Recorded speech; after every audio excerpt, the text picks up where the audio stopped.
Good evening everyone, कैसे हैं आप सब लोग। मेरा नाम है राहुल और मैं दूंगा आपको सीडीपी का प्रैक्टिस सेट प्लस इसमें होंगे मैथ के क्वेश्चंस। तो बने रहिए हमारे साथ। Rahul Pandey official Telegram channel है। You can join this for PDF and more information. पहला क्वेश्चन है कि किस आयु वर्ग के बच्चों के लिए शिक्षा का अधिकार कानून एक मौलिक अधिकार है। तो कितना 6 से 14 वर्ष देते हैं। अगर कोई बच्चा वो है ना फिजिकल डिसेबिलिटी वाला, RPWD, राइट टू, ऐसे समझो कि देखो 6 से 14 तो कितनी सामान्य बच्चों के लिए, और जो बच्चे दिव्यांग वगैरह होते हैं ना उनके लिए 6 से 18। ये दोनों अलग अलग याद रखना, इंपॉर्टेंट है। ठीक है, आंसर क्या आएगा इसका? सी। नेक्स्ट है राष्ट्रीय पाठ्यचर्या की रूपरेखा 2005। मतलब किसकी बात कर रहा है? National curriculum framework. कैरिकुलम का मतलब क्या होता है? दौड़ का मैदान। क्या होता है? दौड़ का मैदान, ये याद रखना। किस पे आधारित है? ये सभ्यता इन प्रगति नाम का निबंध है रविन्द्रनाथ टैगोर का, उस पर आधारित है। ठीक है, किसमें कितने फोकस पॉइंट थे? 21 इसमें। ठीक है, ये भी याद रखना। तो इसमें क्या है, किसके अनुसार गणित का अनुक्रम क्या है? तो गणित ना भाषा के बाद सिखाया जाता है, हमेशा याद रखना। पहले आप भाषा सिखाओगे, उसके बाद गणित सिखाओगे। ठीक, तो आंसर क्या हो जाएगा? बी। आंसर क्या हो जाएगा? बी। नेक्स्ट, भाषा के पहले समझा दोगे तो फिर उसे समझ में कहाँ आएगा उसमें जो भाषा लिखी हुई। गणित सभ्यता और संस्कृति का दर्पण है। तो देखो सबके घर में ना बन, हॉग बन दर्पण सबके यहाँ है, याद रखना। आंसर क्या हो जाएगा? बी। आंसर क्या हो जाएगा? बी। नेक्स्ट, एनसीएफ 2005 के अनुसार गणित होना चाहिए, कैसा होना चाहिए? बाल केंद्रित होना चाहिए। आंसर हो जाएगा ये, चाइल्ड सेंटर्ड बोलते हैं ना। नेक्स्ट है निम्न में से कौन सा सामाजिक कौशल के अंतर्गत नहीं आता? कौन सा नहीं आता बताओ? तो सामग्री को शेयर करना, मदद करना, ये करना, जोड़ी और समूह में सहयोग करना। तो which of the following does not fall under social skills? तो कौन सा नहीं आएगा? देखो इसमें ये नहीं आएगा। जैसे देखो शेयर कर रहे हो तो कर रहे हो, इसके अंदर है सामाजिक कौशल। गतिविधियों में सहयोग कर रहे हो, इसमें भी। मदद कर रहे हो, इसमें भी। मगर देखो दुनिया के बारे में जिज्ञासा दिखाता है, जिज्ञासा दिखाने में सामाजिक कौशल कहाँ से आ गया? आंसर आएगा ये। नेक्स्ट, युवावस्था के लिए, युवा शिक्षार्थियों के लिए सूत्रलेख कैसा होना चाहिए बताओ? ये होना चाहिए जो एक ही सांस में कहा जा सकता हो, लंबा हो जरूरी नहीं। जैसे देखो मैं क्या बोलता हूँ, 99 17 26 11 6 9, इस तरीके से बोलता हूँ अपना नंबर। ठीक है, मतलब तोड़ तोड़ के बोलता हूँ। एक साथ बोल दूँ 99 17 26 11 9 तो आपको समझ में ही नहीं आएगा। तो हमेशा एक सांस में होना चाहिए, ऐसा नहीं कि तोड़ तोड़ के नहीं बोलना चाहिए कि मतलब अभी बोल दिया फिर रुक गए फिर बोल दिया। ठीक है, सामान्य गति से पढ़ा जा नहीं सकता, गलत बात है। कोई उद्देश्य नहीं है, गलत बात। लंबा हो, गलत बात है। वाक्य से बना हो जो एक ही सांस में कहा जा सके। जैसे कहते हैं ना, राम वहाँ जाता है, राम वहाँ जाता है, उसके बाद वो काम करता है। श्रुतलेख मतलब होता है बच्चा लिख रहा है, सुन के लिख रहा है बच्चा आपकी बात को। ठीक है, आंसर क्या हो जाएगा? डी। नेक्स्ट, डैश विधि को प्रमाण की खोज का साधन माना जाता है। तो खोज करने में कौन सी विधि की यूज करते हैं बताओ हम? Dash method is considered as the proof of discovery. Discovery किस में करते हो बताओ? डिस्कवरी विश्लेषण में करते हो, आगमन में करते हो, प्रोजेक्ट? तो किस में करोगे बताओ? इसमें थोड़ा सा डाउट है, छोड़ देते हैं। ठीक है, नेक्स्ट, कमजोर छात्रों की पहचान के लिए किस परीक्षण के माध्यम से की जा सकती है? कमजोर छात्रों की पहचान करनी है तो इन्हें क्या करेंगे? परफॉर्मेंस टेस्ट लेंगे ना उनका। तो ये निष्पत्ति परीक्षण, या इसकी जगह और क्या कह सकते हो? उपलब्धि परीक्षण। उपलब्धि परीक्षण से कमजोर छात्रों की पहचान की जाती है। अगर ये कहता कमजोरी की पहचान कैसे की जाती है, मतलब बच्चा किस चीज़ में कमजोर है, तो कमजोरी की पहचान की जाती है उपचार, निदान से। किससे? निदान से। और कमजोर छात्र, दोबारा बताता हूँ कंफ्यूज हो जाओगे।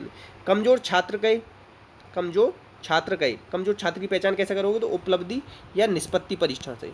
और कहे कमजोर छात्र की कमजोरी या छात्र की कमजोरी, तो वो निदान से करते हैं। ठीक है, तो आंसर क्या है इसका? निष्पत्ति परीक्षण है। आंसर है इसका बी। याद रखना दोनों में अंतर होता है। छात्र की भाषा शिक्षण की कमजोरी के कारणों को जानने के लिए किससे की जाती? देख रहे हो, कमजोरी के कारण किसके? शिक्षण की। तो ये निदानात्मक परीक्षण होगा। ठीक है, आंसर होगा सी। नेक्स्ट, वर्तनी संबंधी अशुद्धियों को व्यवहारिक कारण क्या नहीं है? कौन सा कारण नहीं है बताओ? लिपि की अज्ञानता, ये तकनीकी कारण है। कैसा कारण? तकनीकी। और बाकी सब संशोधन अभाव, प्रयोगकर्ता में सावधानी, वातावरण का अभाव, ये तीनों कैसे व्यवहारिक हैं? ये तकनीकी कारण है। आंसर क्या हो जाएगा? डी। नेक्स्ट, पठन कौशल की प्रथम विधि कौन सी है? देखो सबसे पहले पठन कौशल में क्या आता है? सबसे पहले आते हैं वर्ण। क्या आते हैं? वर्ण। फिर आते हैं पद। फिर क्या आते हैं बताओ? वाक्य। फिर बनती है कथा विधि। सबसे पहले क्या आएगा? वर्णबोध। आंसर आ जाएगा बी। नेक्स्ट, श्रव्य दृश्य सामंजन कौन सा नहीं है? देखो संगणक को क्या कहते हैं बताओ? कंप्यूटर। कंप्यूटर तो होता ही है, दूरदर्शन होता ही, चलचित्र होता ही, मगर भाषा पंजिका ये नहीं होती। ठीक है, आंसर क्या आ जाएगा? डी। नेक्स्ट, अब देखो इसमें कह रहा है कि प्रश्न के उद्देश्यों के बारे में असत्य मेल है, असत्य बताना है। तो देखो प्रस्तावना में पूर्व ज्ञान का परीक्षण लेते, सही बात। प्रभाव में निरंतर, सही बात है। श्यामपट में लेखन कौशल आता है, सही बात। अन्वेषण में अभिव्यक्ति नहीं आती, ये तो ह्यूरिस्टिक है, ह्यूरिस्टिक मेथड में आती है। आंसर हो जाएगा सी, सी गलत है, बाकी 3 सही है। नेक्स्ट देखो सतत और व्यापक मूल्यांकन CCE, इसकी बात कौन करता है? स्क्रीबेन करता है। कौन करता है? स्क्रीबेन, ठीक है, उसने दिया था। तो कि एक तकनीकी कौन सी, इसमें कौन सी तकनीकी है? तो इसमें तकनीकी है ये निदानात्मक मूल्यांकन, ठीक है। आंसर क्या हो जाएगा इसका? सी। नेक्स्ट है वस्तुनिष्ठ प्रश्नों की सबसे बड़ी विशेषता, मतलब जो आप करते हो ना पेपर में, जैसे ये जो क्वेश्चन कराया ना, ये वस्तुनिष्ठ है, तो इनकी विशेषता क्या है बताओ? उसका एक ही उत्तर होता है, एक से ज़्यादा उत्तर नहीं हो सकते इसके, ठीक है। आंसर क्या हो जाएगा? सी। नेक्स्ट, भाषा तत्वों का ज्ञान प्राप्त करना किसका उद्देश्य? भाषा तत्वों का ज्ञान मतलब संज्ञा, सर्वनाम, क्रिया, विशेषण, ये सारी चीज़ें, ये सब हम गद्य के माध्यम से सीखते हैं। आंसर हो जाएगा ए, ठीक है। उपयुक्त सभी नहीं आएगा, याद रखना। नेक्स्ट है किस सिद्धांत के अनुसार कहा गया है कि बालक तभी भाषा सीख सकता है जब वो सक्रिय हो? सक्रिय मतलब क्रियाशील हो। आंसर क्या आ जाएगा? क्रियाशीलता। रुचि के सिद्धांत क्या कहते हैं? तत्परता का सिद्धांत। किसने दिया था? थॉर्नडाइक ने दिया था। 3 सिद्धांत दिए थे, तत्परता, अभ्यास, प्रभाव, याद रखना, ठीक है। इनकी ये किताब है एनिमल इंटेलिजेंस, ये भी याद रखना। आंसर क्या है? सी।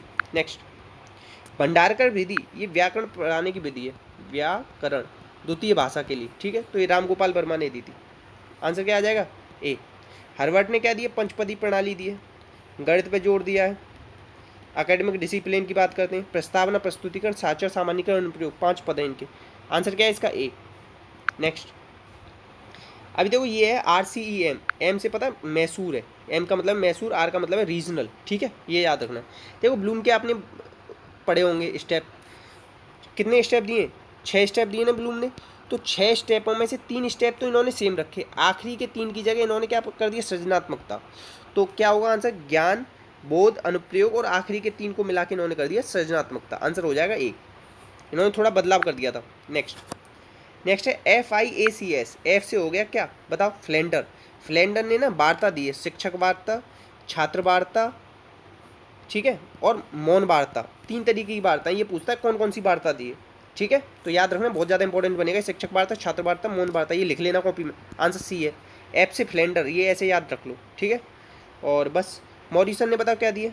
मॉरिसन ने इकाई विधि दी है, ठीक है। नेक्स्ट, शिक्षण एक प्रक्रिया है, कैसी प्रक्रिया है बताओ? अनुदेशन देने की, transfer of knowledge by teacher to the learner, नहीं। इंस्ट्रक्शन नहीं, ये क्या है?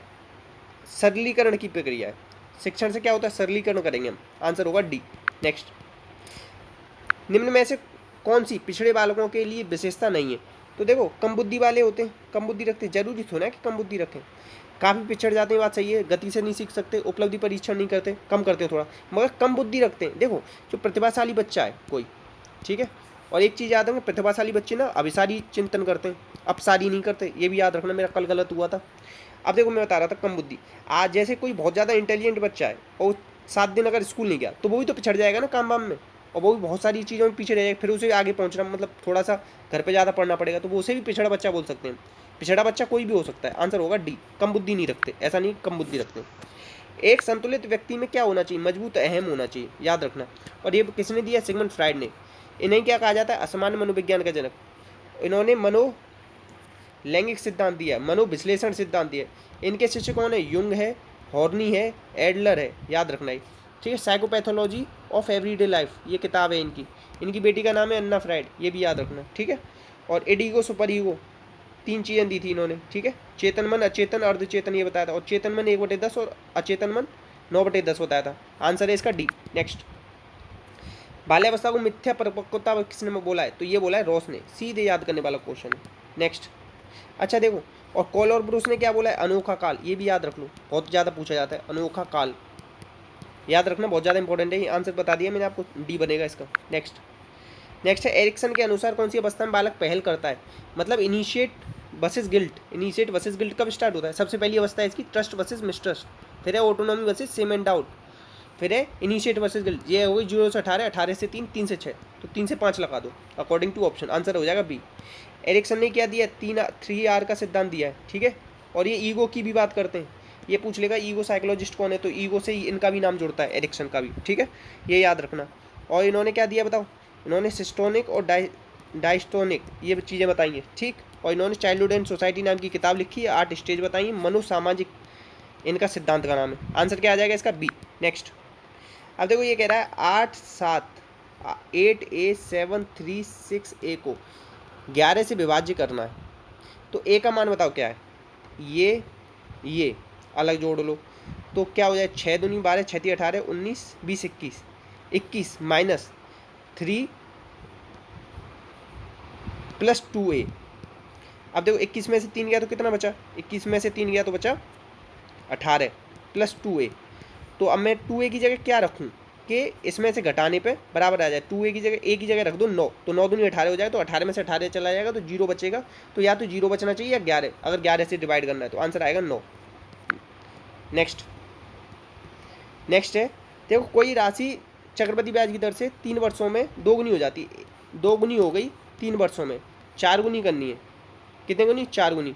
तो मतलब 3 वर्षों में, ऐसे देखो इसका स्क्वायर करो तो आ जाएगा 4, तो इसका स्क्वायर किया तो इसके साथ गुणा करते हैं 6। या ऐसे देखो 2 गुनी हो गई, कितने वर्षों में हुई है 2 गुनी? 3 वर्षों में। कितने वर्षों में? 3। फिर 2 गुनी कितने वर्षों में हुई? 3। तो 3 और 3 कितना हो गया? 6। कैसे भी कर सकते हो, जैसे मन करे। नेक्स्ट, अब देखो ये कह रहा है कि 30% ऑफ एक्स 40% ऑफ वाई के बराबर है, तो एक्स अपॉन वाई क्या हो जाएगा? 40/30। आंसर क्या आ जाएगा? ये कट गया। अब वाई अनुपात एक्स पूछ रहा है तो 3:4 आएगा आंसर।